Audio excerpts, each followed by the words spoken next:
Merci beaucoup Moussa Sall, Mohamed Thiam, Assar et Abdoulaye Ndiaye. Merci également à Daouda Sow pour l'équipe technique. Jërë ngeen jëf mbokk yi dal leen ak jàmm ci seen chaîne préférée TS TV Teranga Sénégal TV. Comme nous l'avons waxee woon tey jii dañuy ànd ak yéen ci seen jotaay édition spéciale ñu fas yéene waxtaan li nga xamante ni moom mooy convocation Ousmane Sonko bi nga xamante ni war na am ni ki suba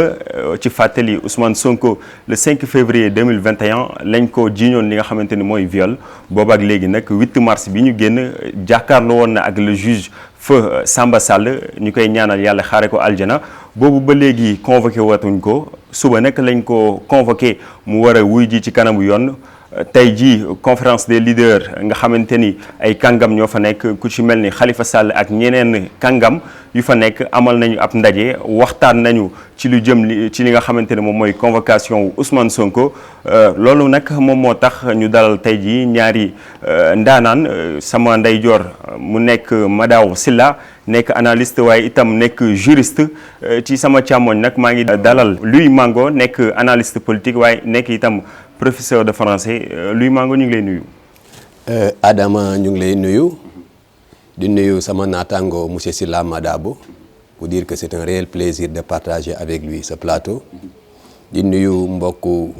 téléspectateurs yi ñuy seetaan yëpp donc vraiment di wax ni actualité la yaakaar nañ ni lépp luñ ciy wax duñ ko waxee rek sunu teeyu bakkan dañ koy wax rek pour xool li ci mun a doon njëriñ vraiment di la sant di la gërëm voilà. jërëjëf. Madaw Sylla ñu ngi lay nuyu ñu bàyyi la nga nuyu ak téléspectateurs yi. jërëjëf Adama maa ngi leen di nuyu bu baax di leen remercier ci invitation bi di nuyu monsieur Louis Mango am mbégte aussi bokk ak moom plateau bi di nuyu aussi seen i téléspectateurs. comme ni ma ko waxee woon ci njëlbeen dinañu waxtaanee li nga xamante ni moom mooy le fond et la forme du dossier. parce que gis nañu réactivation du dossier d'Ousmane Sonko naam sax mën na at ak lu teg boobu ba mbir moomu amee ak léegi mais ni ki suba mu yem ak 3 novembre lañ ko convoqué waat gis nañu sànq ci 11h ñi nga xamante ni ñoom ñooy la conférence des leaders amal nañu ab ndaje waxtaan ci mbir mi waaye itam ñoom ñëpp wax nañu pare nañu pour soutenir le leader de Pastef muy Ousmane Sonko. waaw xam nga soutien bi c'est un soutien de principe ce qui est normal en étant des acteurs politiques yoo xam ni dañuy partager benn formation politique même si c'était au début circonstanciel avec 2 objectifs intermédiaires mooy aller ensemble aux élections locales janvier 2022 pour gagner maximum de grandes villes ce qu'ils ont réussi à faire aussi maximum aussi de collectivités territoriales. Deuxième objectif intermédiaire mooy ñoom aussi tam ñu aller ensemble à une liste unique au niveau des élections législatives yi nga xam ne moom lañ génn et ils ont réussi à mettre en place un plan intercoalition Wallu Yewwi et ils ont eu presque 80 députés. Maintenant benn objectif final bi mooy non seulement empêcher président Macky Sall mu déposer 3e candidature mais si toutefois il y a une candidature de la majorité ñoom aussi ñu dem en candidature disperse. Le candidat le mieux placé ñu soutenir ko au second tour donc loolu mooy seen objectif final raison pour laquelle lépp loo xam ne dafay dal ci un des leaders de la coalition c'est tout à fait normal que les autres leaders aussi dans le cadre de Yewwi Askan Wi ñu apporter leur soutien de principe mënoon na ñàkk parce que je pense que dans les affaires juridiques ou judiciaires le penchant politique mën na cee bañ a am yoon mais comme ñoom ni ñu ko waxee notamment Cheikh Tidiane Dièye ak Moussa Tine ils disent que dans cette affaire-là il y a 2 piliers le pilier judiciaire nga xam ne c'est l'affaire des juges et Ousmane Sonko et ses avocats et le pilier politique nga xam ni ils ont senti la mainmise du pouvoir en place notamment du président Macky Sall loolu moo tax au-delà de la réponse juridique bi nga xam ni ce sont les avocats d'Ousmane Sonko ñoo koy apporter il va y avoir une réponse politique et ils sont dans cette dynamique d'apporter une réponse politique par rapport à selon ñoom tous ces actes qui ont été posés par Macky Sall et ses collaborateurs. jërëjëf Louis Mango mu mel ni dégg nga kàddu yi waaye déglu nga wala seetaan nga li nga xamante ni moom mooy discours les leaders de Yewwi Askan Wi mu mel ni c'est un dossier qui n'est pas purement juridique. D'abord di rafetlu pertinence au propos de mon collègue Madabo. Effectivement, on a l'impression même que le politique est en train de prendre le dessus sur le juridique. Quoi de plus normal, vu que c'est des acteurs politiques. mais en toutes circonstances, dans un pays de droit, dans un pays où il y a des institutions, un citoyen, nous convoquons devant la justice, quand bien même ce citoyen-là est un acteur politique majeur, il fallait et il faut laisser vraiment la justice faire son travail. Il ne pourrait y avoir que deux choses. Justice bi acquitté ko wala justice bi inculpé ko. Mais jugement amagul sax ñu bëgg a jël dossier bi politiser ko ba fàtte ni peut-être c'était deux citoyens sénégalais d'égale dignité. L'un très populaire et peut-être une autre inconnue sortie de l'anonymat. Bëgg naa peut-être ci samay intervention le politique que je suis bañ cee feeñ parce que peut-être invité wuñu ma fi en tant que Louis Mango, membre du GRAP qui est un cadre de réflexion autour des actions du président pour le présent, ou bien invité wuñu ma fi en tant qu'ancien candidat ou bien en tant qu'acteur politique. Mais l'un dans l'autre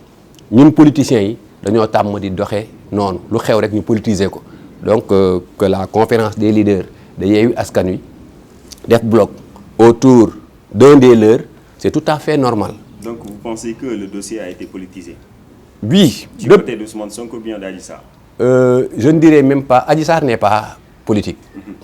Mais peut-être que du côté du pouvoir, ils ont politisé ça. Et peut-être que du côté de l'opposition, ils ont politisé ça. Maintenant, est-ce que citoyen sénégalais bi dina am suffisamment de grandeur, suffisamment de maturité ba xam ni c'est un dossier devant la justice. Et ñun ñëpp on ne peut pas vivre dans un pays ku ci nekk ci ñun bu ñu la tooñee ñu ne waroo fajal sa bopp ñu ne am nañ ñu ñëw ñu ko jàng ñu dénk leen loolu ñu war a àtte ñu ne ñooñu waruñu leen fee bàyyi ñu àtte. Vraiment s'il y a quelque chose à déplorer dans ce dossier ku ko politiser tooñ nga ñu du camp du pouvoir comme du camp de l'opposition. D'accord mais gis nañu par rapport ak fond bi peut-être ñëpp ñu ngi ciy débattre mais li ci xew dëgg-dëgg peut-être les concernés ñoom xam nañ ko mais forme convocation bi naka nga ko gisee. xam nga li ci xew dëgg-dëgg képp ku ci wax da ngaa ñeme yàlla képp ku ci wax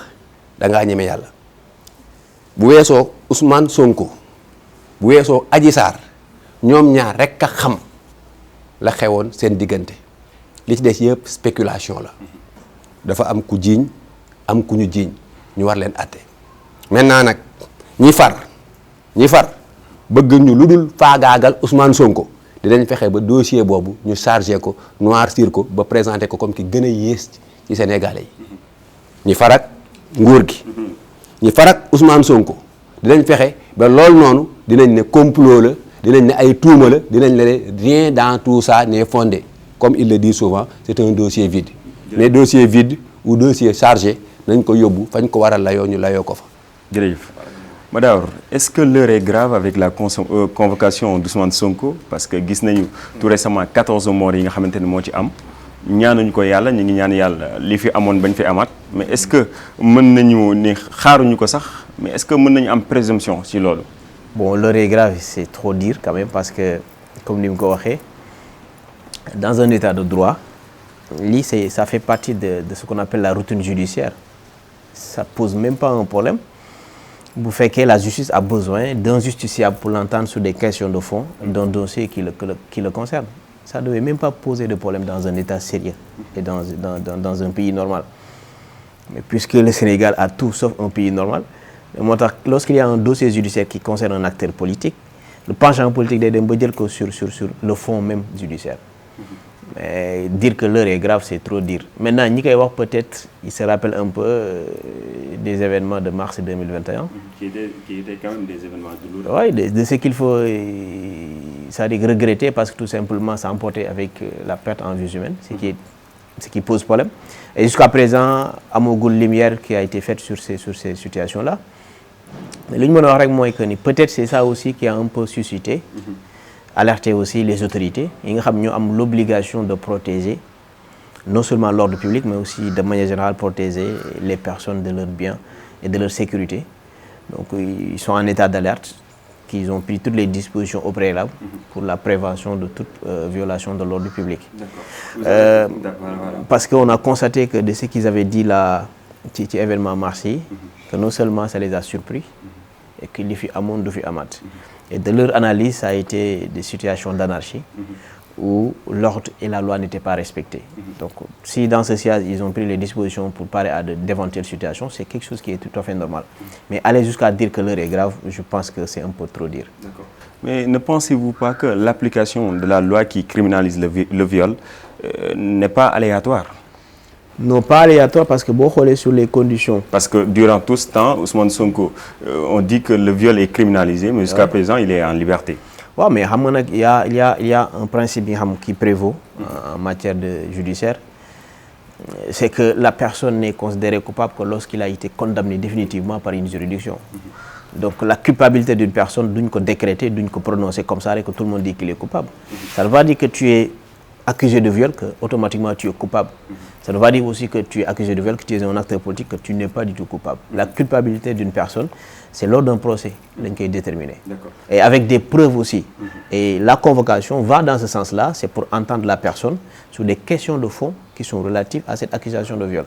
Actuellement, le juge instructeur, c'est un enquêteur de plus. C'est-à-dire qu'il est sur le procès verbal, il y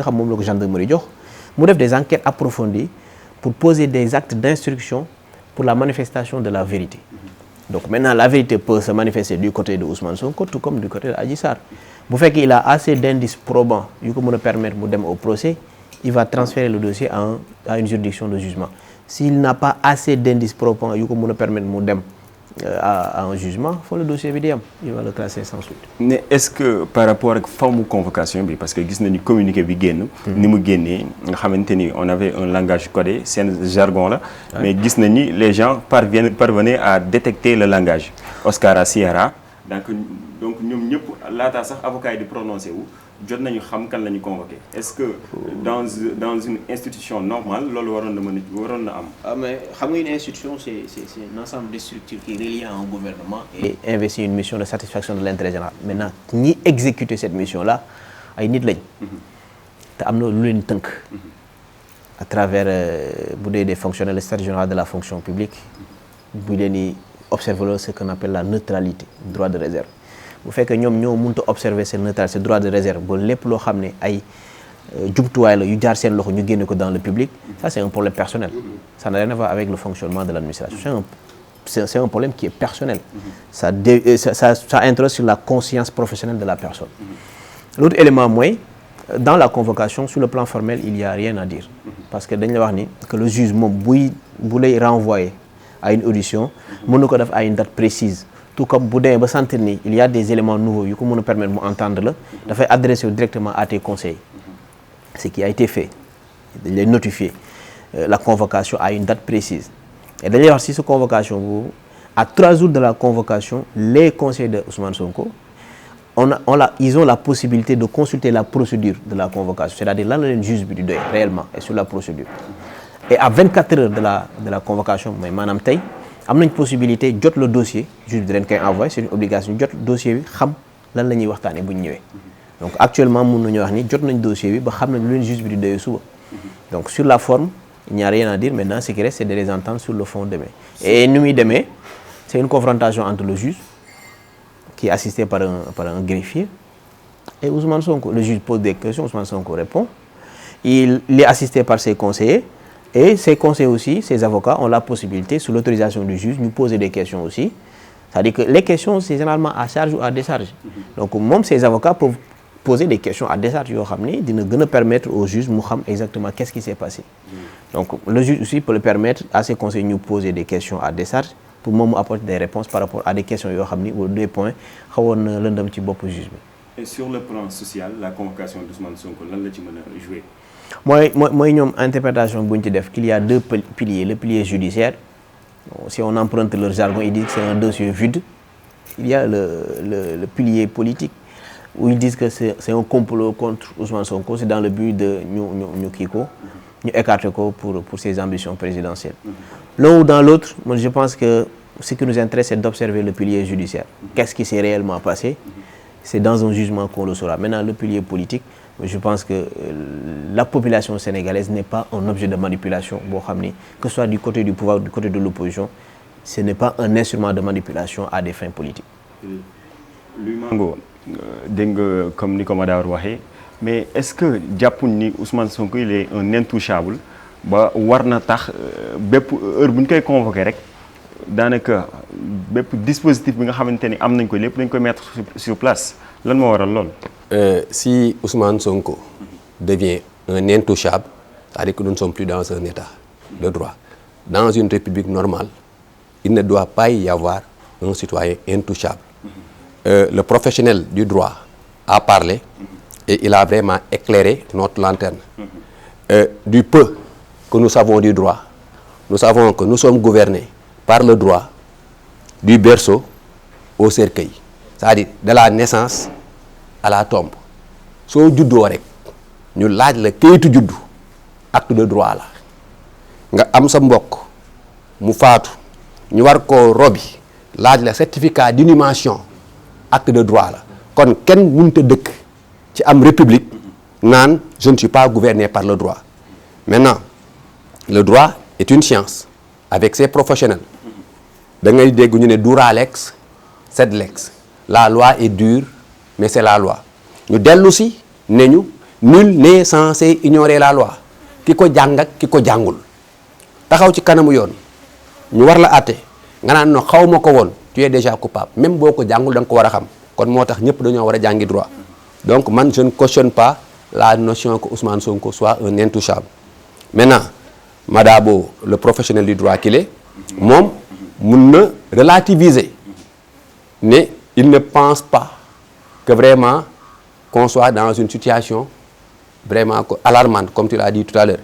Mais moi, le citoyen sénégalais lambda, analysant ce qui s'est passé au mois de mars, nga xam ni bi mu ko waree yóbbu mu jógee këram cité kër góor gi war a dem finalement mu jute egg mu am ay émeute am ay échauffourée bañ ne ay fukki nit ak ñeent làqu nañ ci wala ñàkk nañ seen bakkan ku mel noonu boo ko dee convoqué waat peut-être il y a des mesures à prendre. Comme ni ko Madaor ni mu waxee peut-être xel mën na ko nangu ndax moom nee na carrément bu kenn génn moom mën na dem wuy jël boppam. mun na am ñaari mbir bu kenn génn est-ce que bu ne woon génn leen nit ñi nañu génnaat bu kenn génn est-ce que bu ñu génnee yoon bële nguur gi dafa taxaw parce que nag dañuy wax rek nguur bu taxawee li mu bëgg mu rek kay am donc l'un dans l'autre li xewoon au mois de mars. da nga koy inscrire aussi dans un contexte parce que dafa fekkoon Sénégal nekkoon dans un moment boo xam ne Covid daf fi jaar nit ñi ñu confiné leen tëj leen ñu bëri mer. kon donc da nga jàpp ni ñi génnoon. Ousmane Sonko génnewu leen ñu génnoon bëri na ci ñoo xam ni. ay nitu Ousmane Sonko la ñu woon Ousmane Sonko génne leen am ñu bëri ñoo xam biñ ci génnee dañoon fajaale mer ndax image yi ñu ci gis nag ça n'honore pas le Sénégal dem di dajji. ay magasin mel ni ñenn ñi dañoo xiifoon dem di dajji ay magasin di jël ay ceeb ak diwlin ak ay couche ñooñu seen situation de pauvreté de misère dañ leen exprimer état bi war a tirer ay leçons ci loolu xam ne bu demee ba punkalu magum jëmm toll ni lu may bañ a tudd parce que boo nee toll ni mbër da ngay tooñ mbër yi mais nit koo xam ni vraiment bu solee daal lu bàyyam jot na ko dem dajji magasin amul lu mu fay jël loolu benn saaku ceeb. ñu gis image yooyu muy daw ak moom. J'ai eu pitié de ce gars-là. mais lui est-ce que jàppoon ni Ousmane Sonko acharnement day xaw a am un peu ci côté parce que gis nañu récemment nemmeeku tour bi nga xamante ne mi ngi ko doon def à Joal antécédent ba fa amoon est-ce que du un peu aussi parce que yeneen homme politique aussi ñu ngi def seen nemmeeku tour mais moom à chaque fois ci moom lay ñëw. le juriste a parlé. Si le professionnel de la communication devait parler Ousmane Sonko. Il est un maître dans l'art de la communication. Acte bu mu posé.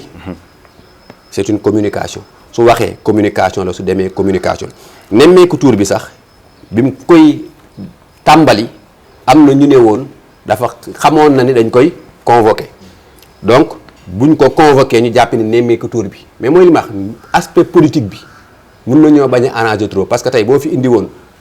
quelqu'un qui appartient du côté du pouvoir. ak quelqu'un qui appartient du côté de l'opposition peut-être ñoom dinañ débattre sur le fond politique. Mais c'est normal parce que politique aussi wax la làmbu làmmiñ la. ah parce que boo noppee ñu daan la. Maintenant citoyen bii far moom mooy jéem a xool ñi farak nguur gi comme ni ma la ko waxee. bëgguñu lu dul ñu tuumaal Ousmane Sonko takkal ko ñi farak moom bëgguñu lu dul mu setal ko mais bu ñu ñëwee dans le droit c'est des faits qu'on n'invente pas am na ay faits on va juger les faits ces faits mooy lan mooy un citoyen sénégalais du nom de Ousmane Sonko. Il ne s'appelle pas Louis Mango, il ne s'appelle pas Adama Baymania, il s'appelle Ousmane Sonko. A été accusé. Fait yi mooy lan jóge na këram dem na bërëb boo xam ni ba mu fay dem kenn jàppewul woon ni même ñi farag moom am na ñoo xam ni au début dañ ne demu fa moom moo toog ni dem na fa te la fa xew nee naa la su ma ci waxee man damaa ñeme yàlla keneen ku wax dafa ñeme yàlla comme fa nekkaloon. mais boo ñu mënee defee hypothèse aussi. non xam nga ay hypothèse bu nekk ku nekk buy waxee ni maa xalaat. nee naa la bërëb bu ñu fermé parce que bu ñu waxuma la ko sax ci cadre juridique. même boo ko indee ci cadre diine ñenn ñi bu ñu ko indoon ci cadre diine dañ naan njaaloo dafa am mais diine sax day dàq njaaloo bi preuve yi tax ñu ne nit njaaloo na amu fa ñaata nit a ko fekke benn ñaar ñetti ba ñeent kenn fekkewu ko. mais comme nag attewuñ ko ci cadre diine dañ koy atte ci cadre droit enquête am mu am dossier ñu soumettre ko à des enquêteurs loolu noonu la ñuy càmbar maintenant li jara naqarlu ci mbir mi mooy moi j'ai peur pour notre pays bu dee dossier lu mu sensible day fuiter c'est comme si aujourd'hui il y a une infiltration parce que communiqué bi da ngay dégg ni bras supérieur dossier bi day dem gendarmerie procès verbal gendarmerie fuité coow am egg hôpital le médecin qui est tenu par le serment d'Hippocrate am lu fuité au niveau des hôpitaux am lu fuité au niveau de la gendarmerie am luy fuité ba au niveau dafa mel ni nit ñi léegi dañuy senn. mais est-ce que du lu Ousmane Sonko doon wax ni lépp luy xew ci gouvernement bi man dama koy yëg est-ce que du loolu mais donc cela veut dire que l'un dans l'autre peut-être il a infiltré le système. Il y a des gens qui sont dans le gouvernement te ñooñu bu ñu ko defee faraluñu Ousmane Sonko ils sont en train de trahir le Sénégal parce que boo nekkee un professionnel d'un métier la nga xam sa xarañteef taxul nga xam ko dañ la fa teg parce que ñoom ñuy liggéey dans le droit kilifa wala un médecin ki gën a màgg ci Sénégal mun na yor feebar boo xam ni dina dund ak moom ay ati at ba xëy làkku kenn du xam ni feebar booboo ko yóbbu. Est-ce que le médecin a droit de dire kilifa sàngam lii ko yóbbu. jërëjëf Madaor par rapport à la suite chronologique des événements bu ñu defee recours ci événements yi nga xamante ne moom moo fi am est-ce que Ousmane Sonko n'est-il pas benn menace boo xamante ni dafa peser wu ci président de la République parce que quoi qu'on puisse dire il a eu aussi un poids électoral important lors des élections présidentielles dernières. En matière politique moom en vis-à-vis il est toujours une menace pour le pouvoir en place que ce soit mu nekk une opposition très forte une opposition minime parce que généralement ci en matière politique am na lu théoriciens yi di tuddee un peu la théorie des focus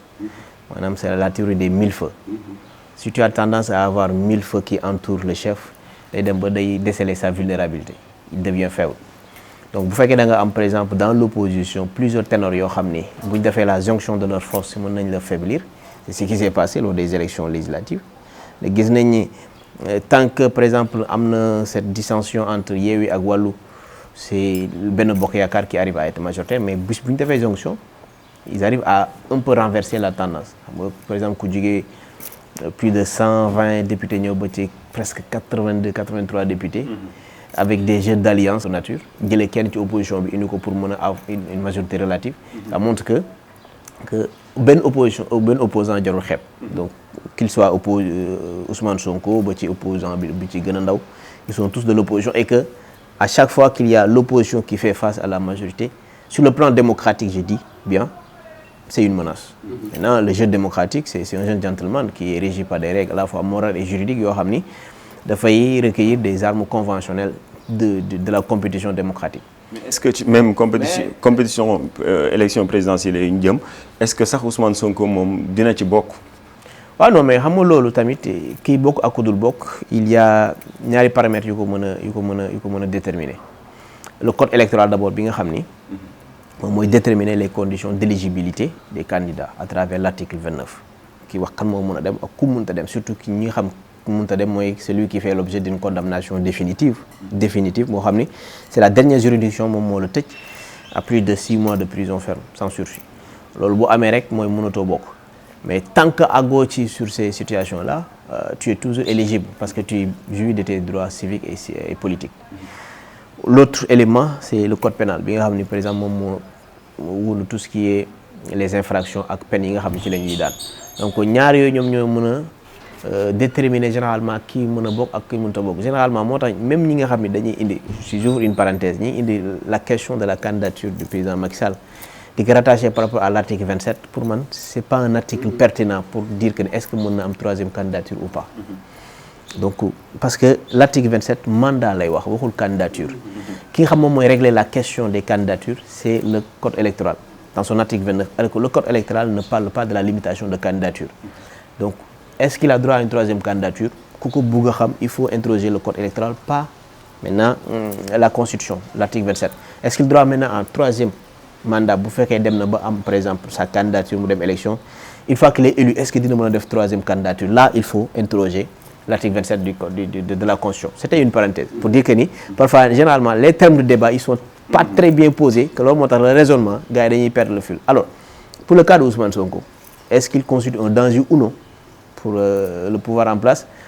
est-ce que tamit on est dans le même contexte de mars 2021 pour man am na toute différence la nuance mooy que en mars 2021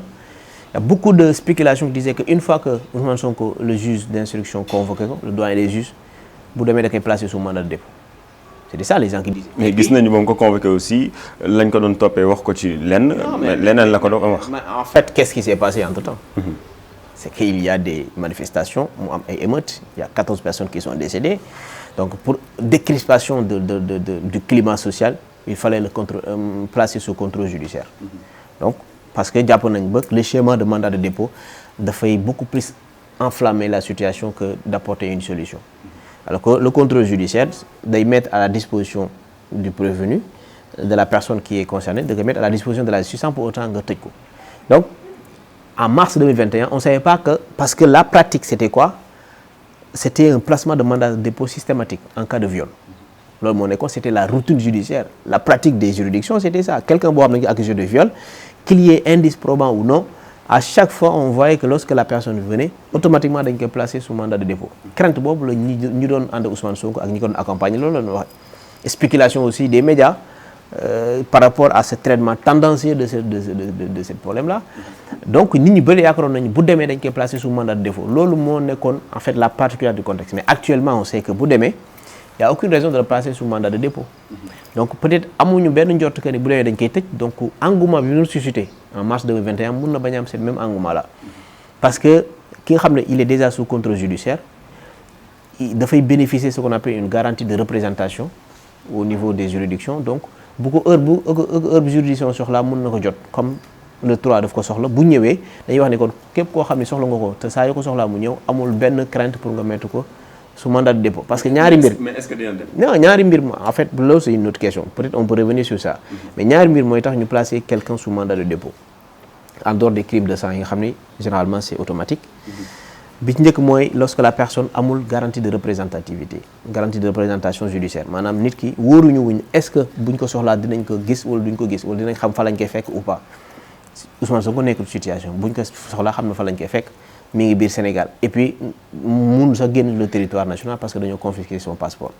ñaareel mbir bi mooy pour les nécessités de l'enquête par exemple jàpp nañ peut-être ki nga xam ne dañ ko tuumal bu génnee mën na soudoyer des témoins wala boog mu dissimuler des preuves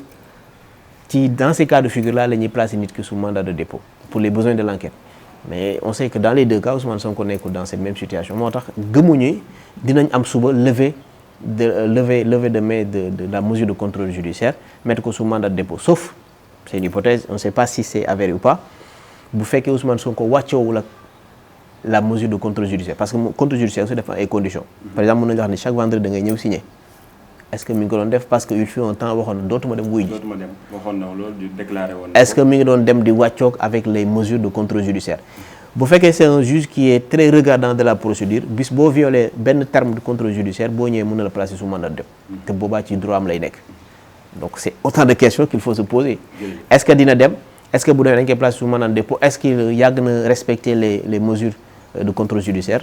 peut-être moom ak ay avocat am ak juge bi nga xam moom moo yor dossier bi ñoo ci mën a tontu. jërëjëf boo la ñu dabee ci fàttali yéen a ngi seetaan TS TV Teranga Sénégal TV ci seen jotaay édition spéciale ñuy waxtaanee convocation Ousmane Sonko bi nga xamante ni moo war a am suba le 3 novembre ak Louis Mango ak Madaor Sylla Louis Madaor wax na ko léegi ñiy bokk ci élection yi ak ñi dul bokk mais dégg nañu ni ñi ngi waajal Karim Wade waajal Khalifa Sall gis nañ ko récemment ci conférence des leaders mu participer ci mais est-ce que la coalition Yewwi Askan Wi ànd nawle la. D'abord lii mon confrère mon ami Madaba wax nga koy tiitlu pour man bu Ousmane Sonko demul wuyu ji cela veut dire que dafa yab Sénégalais yi. Ah bon? Oui parce que nag Ousmane Sonko droit la jàng Université Gaston Berger fii la jànge xam na li droit wax. xam na ni aucun citoyen ne peut se prévaloir d'être supérieur à la loi te loolu noonu waruñu koo nangul benn citoyen ci mim réew bu amee ay citoyens yu am statut spécial ndax la ñuy représenté nga jàppe ni sax ay nitu xalifa généraux lañu waaye ay këru diine par rapport à nos réalités nga nangu leen ko mais un citoyen sénégalais comme vous et moi taxaw di défier publiquement ñu ko koy nangul. mais est-ce que jalgatuñu ay akkam ak yelleefam dama ne Ousmane Sonko droit la jàng gënuma koo dégg droit maintenant bu ko amené uniquement sur le plan politique bugg a rey le côté juridique day doy waar te kon bu ñu dem ay élection parce que élection droit moo koy organiser te man gëwuma citoyen bi nga xam ni à chaque fois que la lecture ou l'interprétation du droit lui est favorable mu ne on a une bonne justice et à chaque fois que l'interprétation ne lui est pas favorable mu ne c'est des gens qui sont corrompus il faudrait que aussi ñun sénégalais yi ñu waxante dëgg bañ a nax suñu bopp pour man surtout que il a clamé partout que le dossier est vide na dem ñu évacuer que le dossier est vide il redevient un citoyen qu'on a complètement blanchi maintenant moi j'aime bien quand Madabo parle de troisième candidature parce que les Sénégalais dañuy confondre candidature ak mandat mu évoquer l'article 29 du code électoral ñu demaat ba ñuy wax ci article 27 yooyu bu ñu waree dugg ci uniquement dans un débat purement d'organisation des élections le président a-t-il droit à une autre candidature ou bien à un autre mandat peut-être dinañ ci mën a wax mais man dama gëm ci Sénégalais yi nga xam ni su may waxuma pour farak nguur gi waxuma pour contre Ousmane Sonko damay wax pour Sénégal d'abord parce que nag li ñu naan les hommes passent les institutions demeurent Ousmane Sonko dina xewi Macky Sall dina xewi keneen ak keneen dina xewi mais Sénégal li koy maintenir en paix moo war a doon suñu yitte ñun ñëpp képp kuy wax pour taal dëkk bi du côté du pouvoir comme du côté de l'opposition nit ñi dañoo war a jóg wax ak yow. Et par rapport aux candidats yi nga xamante ni. Maintenant bu ñu loolu dama gis ni c'est un jeu purement politique xam nga coalition Yewwi jaar nañu ñaari étape yoo xam ni c'était pas compliqué à gérer bu ñu demee élection locale boole seen doole c'était facile à faire nga dem élection législative boole sa doole am li ñu am c'est toujours une grande victoire mais élection présidentielle nag du fauteuil présidentiel ñaar nit duñ ci toogandoo benn chaise la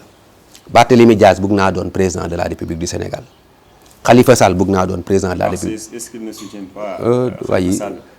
Il n'y a pas un homme politique majeur qui ne rêve pas d'être le président de son pays. Maintenant, ils peuvent faire dans la langue de bois. Vous comprenez? Barth voudrait être le président du Sénégal. Khalifa voudrait être le président du Sénégal. Karim Wade voudrait l'être. ñoom ñëpp maintenant nag des fois dañuy natt seen doole. Déthié Fall ñoom ñëpp moo tax jàppe nañ ni bu ñu demee ci élection présidentielle uni mun na leen jural parce que bi ñu génnee ci élection législative yi gis nga déjà waa Yewwi ak waa Wallu ce qu'on appelait en son temps intercoalition wane ne benn naxaate la finalement c'était 2 coalitions différentes ñii réclamer seeni député créer seen groupe parlementaire waa wàllu ñii réclamer seeni député maintenant dans ce jeu politique comme jeu d'addition là et quand ils ont un adversaire commun qui est tout juste celui qui est au pouvoir mun nañu def des alliances contre nature mais bu ñu demee élection présidentielle waa parti socialiste wala Khalifa Sall wala Barthélémy Diaz ne ñoom dañuy doon candidat nañu fexe ba ci biir campagne yi bu ñu xarabante waa PDS Karim Wade ñibbisi parce que nag ñun politiquement PDS la ñu bokkoona le président Ablaye Wade il n'a Dieu que pour son fils bu Karim Wade ñëwee gëw ma ni waa PDS dinañ jàppale ji waa Yewwi mais bu ñu demoon ci élection yi waa PDS arrivé en 2e position ñu suppose ni peut-être il y aura un second tour donc mais gëm na ni tout souvent bi fi alternance day am ba léegi ñi nga xam ni ñoo doon jàmmaarloog ki nekk ci nguur gi Djibo Ka rek moo ko fi def en son temps xëy dellu jàppaleeg Abdou Diouf gis nañ li mu ko jural. mais da ngay gis ni saa yu 2e tour amee toute l'opposition se regroupe derrière le candidat le mieux placé pour jëlee fi li fi nekk. loolu mun nañ ko yaakaar ci Yewwi Askan Wi ni bu ñu demee élection moo xam su dee Macky Sall doon na candidat parce que du ma toog fii di valider sa candidature bu dee doon na candidat te candidature boobu c'est pas la République moo koy décréter dafa am ñu ñu teg ci dëkk bi ne leen yéenay àtte bu tudd le conseil constitutionnel fa la ñuy déposer Macky Sall looloo ko may nguur. jërëjëf Madaor mu mel ni Ousmane Sonko dafa xaw a du ma ni sax dafa tiit mais est-ce qu'il n'a pas un peu peur parce que boo dégloo ay kàddoom lu ci bëri dafay wax ni dañ ko bëgg faagaagal moom sax wootewul mais ay jegeñaaleem dañuy wax ni yéen ñëpp génn leen ba ni ki tey jii am na ñoo xamante ne sax dañuy wax na drapeau vert jaune rouge drapeau Sénégal génn donc est-ce que du stratégie boo xamante ni moom bu wootewul personnellement ñi nga xamante ni ñoo nekk ay jegeñaaleem ñu ngi woote. waaw mun na nekk une stratégie finalité bi c'est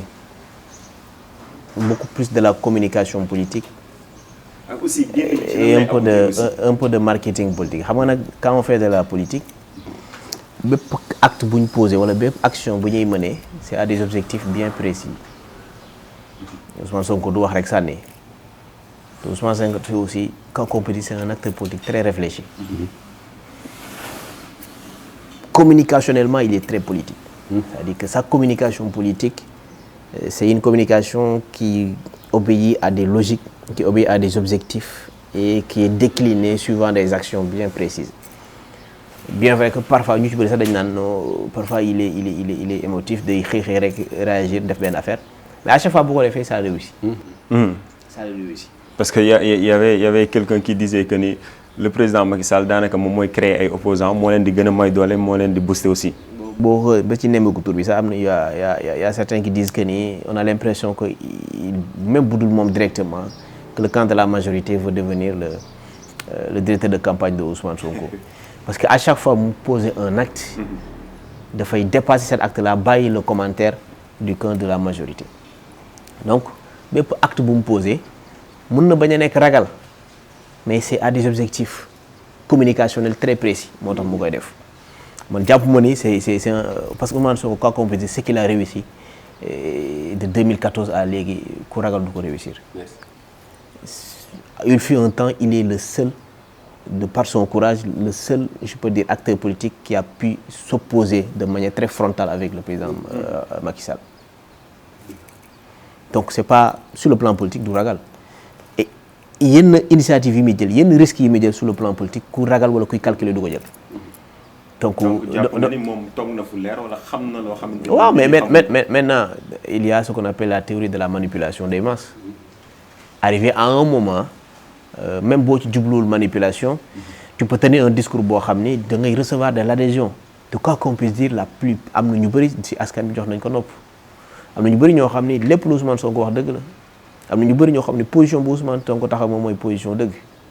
Donc, sans pour autant dugg maintenant sur les jugements, est-ce que c'est vrai ou c'est pas vrai, là tu jublu. Mais lorsqu'on constate ce qui se passe, les faits, et que à chaque fois qu'il tient un discours, il réussit à avoir des adeptes. Et que parmi ñi nga xam ñoom ñoo koy may nopp, jàpp nañ lépp lu mu wax dëgg la te moom lépp lu muy wax aussi du lu muy wax sànni daf koy jox à des objectifs communicationnels très précis maintenant quand il dit que dañu bëgg a faagaagal wax ko parce que dafa ragal Macky Sall ci li ma jàpp mais daf ko wax parce que dafa bëgg avoir des adhérents par rapport à sa démarche qu'est-ce qu'il veut am na ñu bëri ñeneen dafay esquiver le procès mais jàpp moom dafay esquiver le projet mais Ousmane Sonko quoi qu'on puisse dire dafa bâtir actuellement sa carrière politique sur une stratégie de victimisation et aussi un discours d'intimidation bi nga xam ni peut-être jàpp na nañ d'acharnement bi ñuy def ci kaw jàpp na ni liñ ko dàq au niveau de la fonction publique dañu acharné wu sur sa personne victime la ci jàpp na par exemple ce qui se passe actuellement avec dans le dossier Adji Sarr complot la dañu bëgg a dal ci kaw jàpp nañu par exemple tout ce que les gens sont en train de faire en termes de manipulation même nemmeeku tur bi nga xam ni am na jàpp na aussi que acharnement la sur sa propre personne la donc c'est quelqu'un qui a toujours bâti sa démarche sa carrière politique sur une stratégie de victimisation et daf koy réussir à chaque fois maintenant nit ki li nga def démb ba barki démb mu jëg la il y a aucune raison pour nga bàyyi ko tey. bu ñu trébucher un peu dem ci kaawu Adji Sarr parce que quoi qu'on puisse dire le dossier Adji Sarr Sonko bien vrai que comme ni ko luy waxee sànq Ousmane Sonko c'est un homme public peut-être ñu bëri xam nañ ko mais Adji Sarr ñu bëri xamuñu ko mais actuellement daanaka Sénégal ñëpp xam nañ ko mais est-ce que Adji Sarr li nga xamante ni moom la waroon def dëgg moom def na ko ci dossier bi peut-être wala ñi ko accompagner liggéey bi nga xamante ni moom la ñu waroon taxawee dëgg parce que c'est un dossier entre deux Sénégalais peut-être on peut dire que si c'était un conflit sénégalo-sénégalien parce que c'est entre deux Sénégalais est-ce que moom soutien wala système ba nga xamante ni moo waroon na ko teg na ko exactement. li yoon wax mooy que ni képp koo xam na nga jàpp ni salfaañe sa àq ak sa yelleef dañ la àgg foo xam war ñu foon a àgg yoon may ne la nga saisir ko moom mu xool la moo ci dëgg lu ci dul dëgg bu fekkee yaa am dëgg mu jox la dëgg dellu la say àq boo amul dëgg mu teg lay daal li mu jàpp ni dañ ko àgg foo xam war ñu ko faa àgg ci loo xam ne di ci coobareem mu dem porter plainte loolu la ko yoon may te foofu lay mën a yem Ousmane Sonko tamit seetal daram indi ay lay loolu la ko yoon may donc ku ci nekk maanaam boo tënkoo ci li la yoon may bal du tàq pënd du jug. bal du tàq pënd du jug daanaka kon mën nañu njorti ñi ña génnoon ci mars yi mën nañu bañ a génnaat lui. bon xam nga Adji Sarr Ousmane Sonko c'est deux citoyens sénégalais d'égal droit et d'égale dignité mooy li ma la wax sànq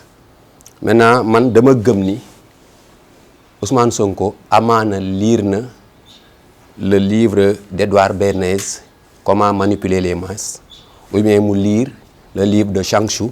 L'art de la guerre. maanaam. c'est des livres yoo xam ni dañ lay wax ni nit koo gis mun nañ ko manipuler te dans tout homme politique les plus grands ont lu L'art de la guerre parce que le terrain politique aussi est un champ de bataille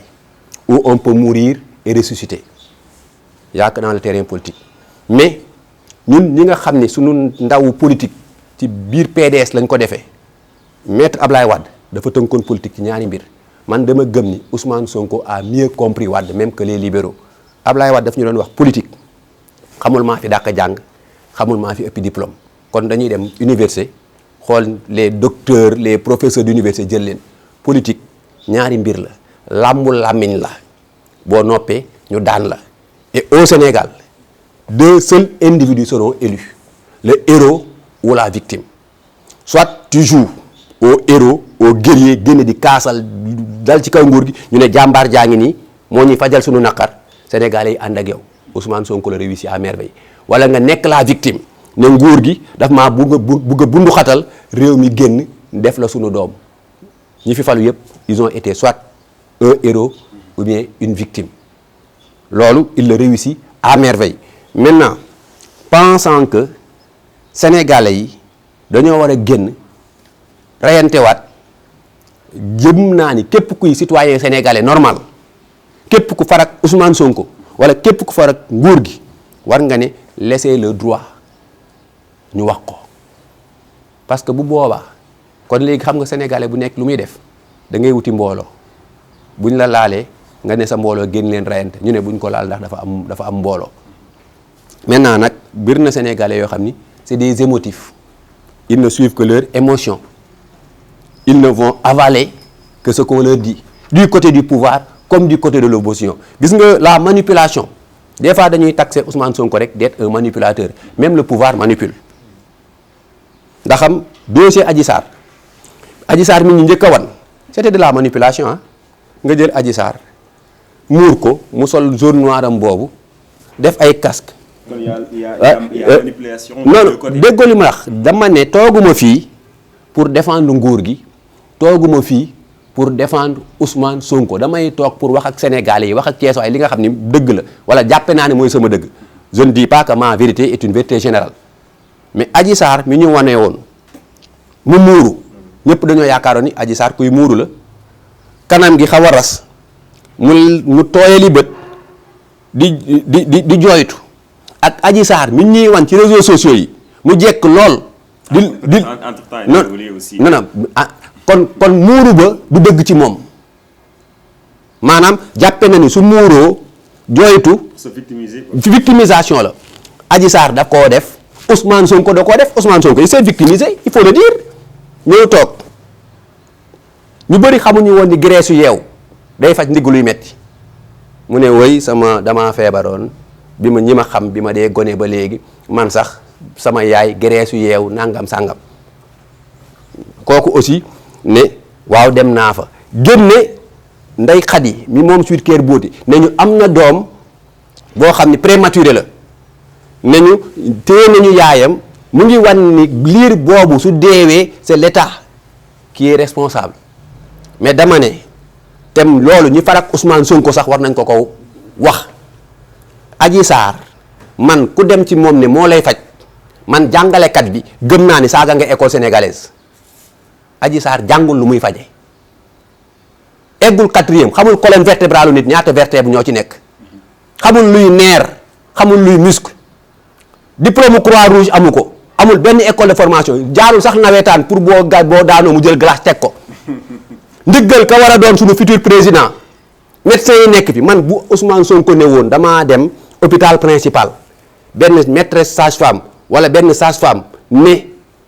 mooma dama doon sàkku ma ne dem na fa mu war a fajoo mais Sweet Care Beauty du lieu bu ñuy fajoo pour que bugg a doon suñu président ku ànd ak moom ak ku ànd ak moom da nga ko koy wax. Madame, je pense qu'il est en train d'entrer un peu dans le fond du dossier peut-être parce que par rapport à la forme moom la ñu waxoon mais du fond bi est-ce que aussi comme ni nga ko waxee c'est quelque chose de rationnel boo xamante ne xel mën na ko nangu. comme ni nga ko waxee ci jugement dañ ko mën a xamee exactement ce qui s'est passé te avant loolu sax il peut y avoir confrontation entre Adji Sarr ak Ousmane Sonko ci bureau doyen des juges c'est possible. doyen juge bu dee ba jàpp ni soxla na confrontation bu paree ci auditionné Adji Sarr parce que auditionné nañu Adji Sarr ba pare bu ñu paree auditionné ki nga xam ne mooy Ousmane Sonko mën na def confrontation comme ni mu defee woon confrontation entre Adji Sarr ak Ndeye Khady Ndiaye donc même avant ñi nga xam ñuy egg jugement on peut avoir les premiers indices du fond du dossier même bu fekkee ce qui est anormal parce que ci jugement rek la ñu war a xamee le fond du dossier mais comme on le sait tout ce que se dit dans le bureau du doyen des juges balaa ñoom ñuy génn nit ñi am nañ les échos mooy li ñu doon déplorer sànq. maintenant d'où vient fuite yi nga xam moom la ñuy constater dans l'administration que ce soit de l'administration judiciaire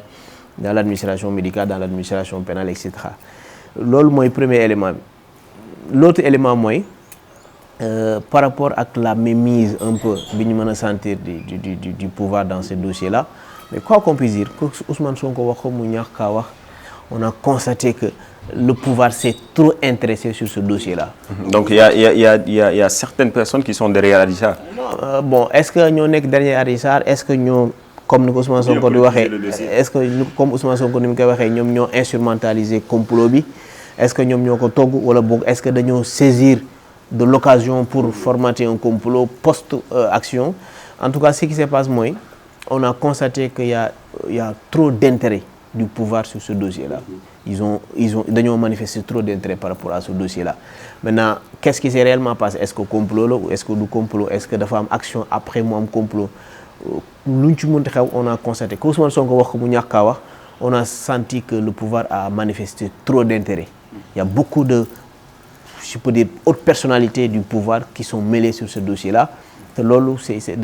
dafay laisser benn suspicion bi nga xam ni day dëggal li Ousmane Sonko di wax que c'est un complot l'autre chose aussi mooy que ni méfiance bi citoyens yi di commencer am sur la justice bu fekkee dañoo constater que on a tendance à instrumentaliser la justice pour des agendas politiques que ñu def ko au niveau de la CREI tu as plus de 25 dignitaires benn rek lañ ci choisir topp ko jusqu'au fond ñu condamné ko récemment ki nga xam ne moom mooy le procureur Ali Ndaw Guèye c'est le président lui-même qui l'a instruit de ne plus poursuivre Abdoulaye Baldé actuellement ñu ngi gis il est du côté du pouvoir boo gisee dans le dossier Khalifa Sall que oui bu fekkee dans le fond li ñu ko doon jiiñ d'après les juridictions moom moo ko def mais après ñu gis ci que même avant même qu'il fasse l'objet d'une condamnation définitive ñu xañ que ses droits de participer à des élections loolu buy am dans un état de droit nit ñi dañuy dem ba dootuñu amati confiance à la justice et que là les citoyens bu ñu demee ba amatuñu confiance à la justice ñaari conséquences désastreuses lay jóg bu ci njëkk mooy la règne de l'impunité parce que ku ci nekk da ngay bëgg a fajal sa bopp dootoo wóoloti li nga xam moom mooy les parce que tout récemment gis nga baal ma gis nañu nemmeeku tur bi aussi gis nañu ay xale yoo xamante ni dañ leen a mujjee doo ndax dañu wax turu Adji Sarr ba Sonko di romb d'une part waroo wax peut-être Ousmane Sonko waroo koo wax turu Adji Sarr ndax xam nañu li nga xamante ni moo xewoon fii ci Sénégal mais aussi est-ce que ñi du camp de Ousmane Sonko ñoom ñoo war a fajal seen bopp. waaw mais xam nga la règne de l'impunité mooy par exemple ku fekkee jàpp nañu ni diw dafa far du côté du pouvoir buñ ko toppee dara du ko ci fekk que quand il s'agit de l'opposition on a tendance à accélérer la machine judiciaire loolu bu yàggee nit ñi dañ naan il y a de l'impunité dans ce pays-là puisqu'il y a de l'impunité amatul le principe d'égalité des citoyens devant la loi man gisatuma njëriñu di respecter les juridictions loolu mooy ñaareelu conséquence bi mooy c'est la règne de l'anarchie mais ce qui s'est passé bu ñu demee ba on peut plus respecter l'ordre et la loi mais lu waay neex ngay def donc loolu tant que mi ngi am dans un état mais l'état frôle ce qu'on appelle une catastrophe donc pour man jàpp na ni que ce soit du côté du pouvoir du côté de l'opposition y compris les partisans de Ousmane Sonko ñëpp avoir une raison gardée man gëm naa ni tey Ousmane Sonko moo ëpp intérêt à ce que ñu setal ko parce que dafa am lu mu jublu mooy être un président de la République du Sénégal donc moom gëm naa ni sax ci ñi mu koy waxee te man gëm naa loolu li muy wax loolu lay dëggal que moom moo ëpp intérêt à ce que le dossier soit épuisé parce que c'est un dossier vide et Moussa Tine je pense que pour le reprendre maa ngi koy dégg sànq mu koy wax si seen conférence bi que ba mu déggee on l'a convoqué lorsqu'il a appelé Ousmane Sonko mu ni convocation bi sax dans le fond man maay def pression pour que ñu tellement entendre donc boo déggee loolu day mel ni que c'est quelqu'un boo xam ne moom gëm na ni dans le fond le dossier est vide que il faut que ñu libérer ko une bonne fois pour toutes mu commencer vaquer à ses occupations politiques naturellement. jërëjëf daanaka temps bi nga xamante ni moom la ñu amoon léegi mu jeex une toute dernière question pour vous deux peut-être lui ñu gis ni la manière de faire la politique ici au Sénégal dafa xaw a wuute ak bu njëkk naka lañ daan defee politique parce que bu njëkk sax daan nga dégg école de parti mais dafa mel ni war nañ ko mën a dekkalaat pour yenn parti politique yi. non mënatu la dekki. xam nga le parti Pastef am nañu. mais mënatu la dekki xam nga déjà lors des grands regroupements di dajaloo ci benn néeg kenn di wax amatul léegi les nouvelles technologies sont passées par là même sur le plan syndical mënatoo dajale 100 nit di wax gars yi du ñu ñëw dañuy pare woo la téléphone wala groupe WhatsApp ne la lan moo xew. vous comprenez mais dafa am lu mon frère wax je reprends ici Saint-Augustin qui disait à une loi injuste nul n'est tenu d'obéir et nguur gi fi mu ñu tooñ Ousmane Sonko tooñ Sénégal yëpp mooy dañuy dégg waa nguur gi naan dossier yi maa ci teg sama loxo c'est le président de la République ki farag yow nga teg ci loxo te Sénégalais yi jàppe ni moom daa takk ni rubba ki faratoog yow kumba am ndey ak kumba amul ndey boobu day créer benn révolte mais itam waruñu cee egg ba ku mu neex nga fajal sa bopp ba egg ci à un état de non-droit parce que aussi bien que notre état weng na mais daanuwul nërmeeluwul te on n'a pas intérêt à faire que l'anarchie règne dans ce pays parce que nag des fois damay toog nit ñi naan Sénégal amul démocratie man leen Sénégal dictature la man leen yéen vous n'avez pas voyagé Sénégal la nit di toog ci télé wax lu ko neex autorité wax lu ko neex kilifa wax lu ko neex njiitu réew mi bu paree taal otoom ñibbi këram bëri na réew yoo xam boo ko fa defee doo fa naan fa ngay waxee la ñuy ñëw dagg émission bi parce que fii nag quoi qu'on en dise liberté d'expression am na fi nit ñi dañuy jël seeni téléphone jël seeni selfie wax lu leen neex wax fi ñu far maintenant nag dañoo toll ci jamonoy kaajoo jamonoy kaa jamonoy mbalak jamonoy effet ba réew mi déglootuñu dëgg lu leen arrangé la ñuy wax la ñuy déglu li ñuy wax fii nii nit a ngi xool kii lan lay wax lu wane ni nguur gi la faral wala kii lan lay wax lu wane ni Ousmane Sonko la faral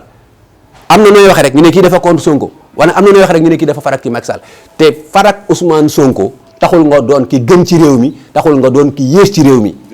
farak Macky Sall taxul nga doon ki yées ci réew mi taxul nga doon ki gën ci réew mi xam nga kan moo gën ci réew mi mooy ki nga xam ni saa yuy wax da koy teg ci aqulaayu taalaam intérêt sénégalais ko tax di wax ñun nag posture boobu la ñu bëgg di taxawee. Daour, la manière de faire de la politique ici au Sénégal est-ce que jotul ñu xoolaat ko. bon boo xoolee la plupart de nos formations politiques bu ñu tënkoo ci constitution bi dans son article 4 bi nga xam ne moom moo leen di prévoir naka lañ leen di former ak ñoom yan rôle la leen jox ñetti fonction la leen jox mais daa mel ni benn bi rek lañ ci gën a amal solo mooy la conquête et l'exercice du pouvoir fi muy waxee les partis et les coalitions de partis politiques concourent à l'expression des suffrages des Sénégalais mooy la fonction originelle c'est ce qui est normal conquête et exercice du pouvoir mais da jëttigaat yeneen ñaari fonction yoo xam ne kenn du ko xool muy œuvre à la formation des citoyens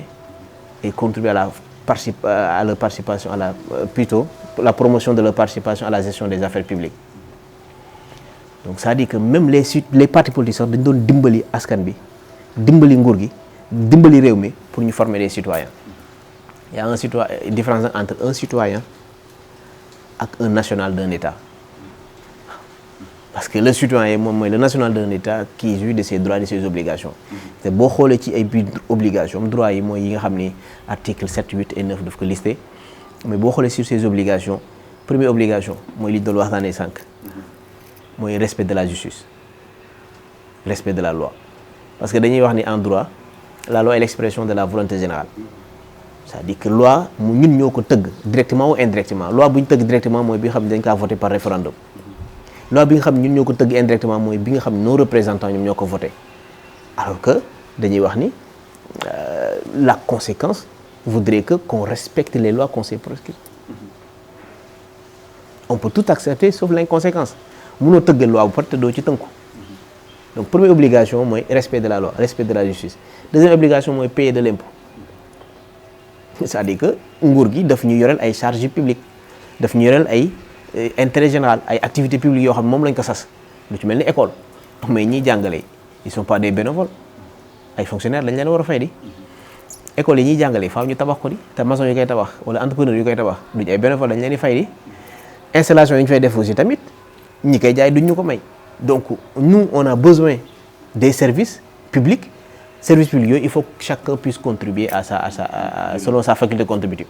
bu weesoo yooyu obligation yëpp dañ naan obligation bi nga xam moo ci ëpp solo droit des obligations juridiques xaw naa bëri c'est l'obligation morale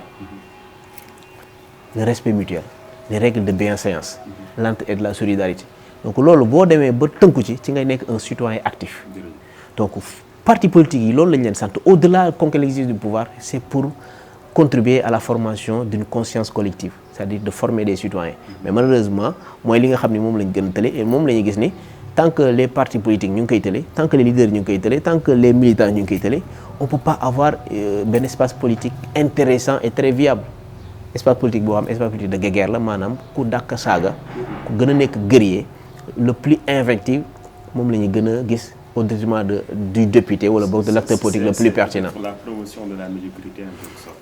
Il y a certains qui le disent. mais vrai que bëgguma.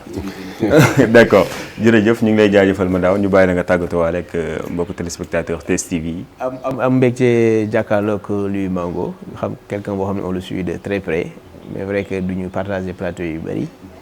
mais aussi am mbégte aussi ci seen invitation ici di leen souhaiter aussi beaucoup de succès sur seen chaîne bu bees. waaw mais mooy li may wax rek man j'ai été vraiment très surpris et agréablement surpris et encore que j'ai beaucoup appris dans ce débat mais li ñu war a wax ñun mooy la politique au sens noble du terme c'est des nobles qui doivent faire la politique. C'est un jeu de gentleman et le gentleman dafa war ni bu la dóoree nangu nga dóor ko ngeen combattre à armes égales. Mais aujourd'hui sur la scène politique sénégalaise c'est un jeu de comédiens et de palefreniers. Madabo est très modéré pour ne pas le dire mais fii mën na la saaga foo bokk foo far nag da ngay far ci nguur gi di xataraay du gëree du saaga ñu ne waa jaa ngi nii nga far opposition di saaga ñu ne waa dafa dem ba réew mi dañ fee néewal doole xam-xam booy waxee xam-xam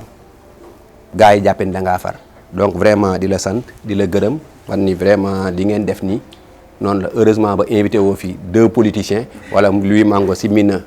costume politicien ñu jéem a wax te yàlla tax li ñuy wax nag bu dee am na ci lu heurté kenn nañu xam ni des fois wax moo xaw a jafe accident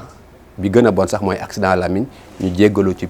auprès des téléspectateurs yi nga xam ni peut-être yenn ci suñuy propos yi heurté na leen mais on l'avait pas fait pour vraiment les blesser. jërëjëf ñu ngi lay jaajëfal di jaajëfal Madaw ci wuy si bi nga xamante ni wuy si ngeen ñu ko di jaajëfal itam mbokku téléspectateurs yi ci wóolu bi nga xamante ni wóolu nañ ko TS TV Teranga Sénégal TV di fàttali rek Salihat Couture moom moo jaar fii ak peut-être Madaw ci mën ngeen ko woon nag au 77 787 10 89 di leen jox dig daje ci beneen jotaay édition spéciale jërë ngeen jëf.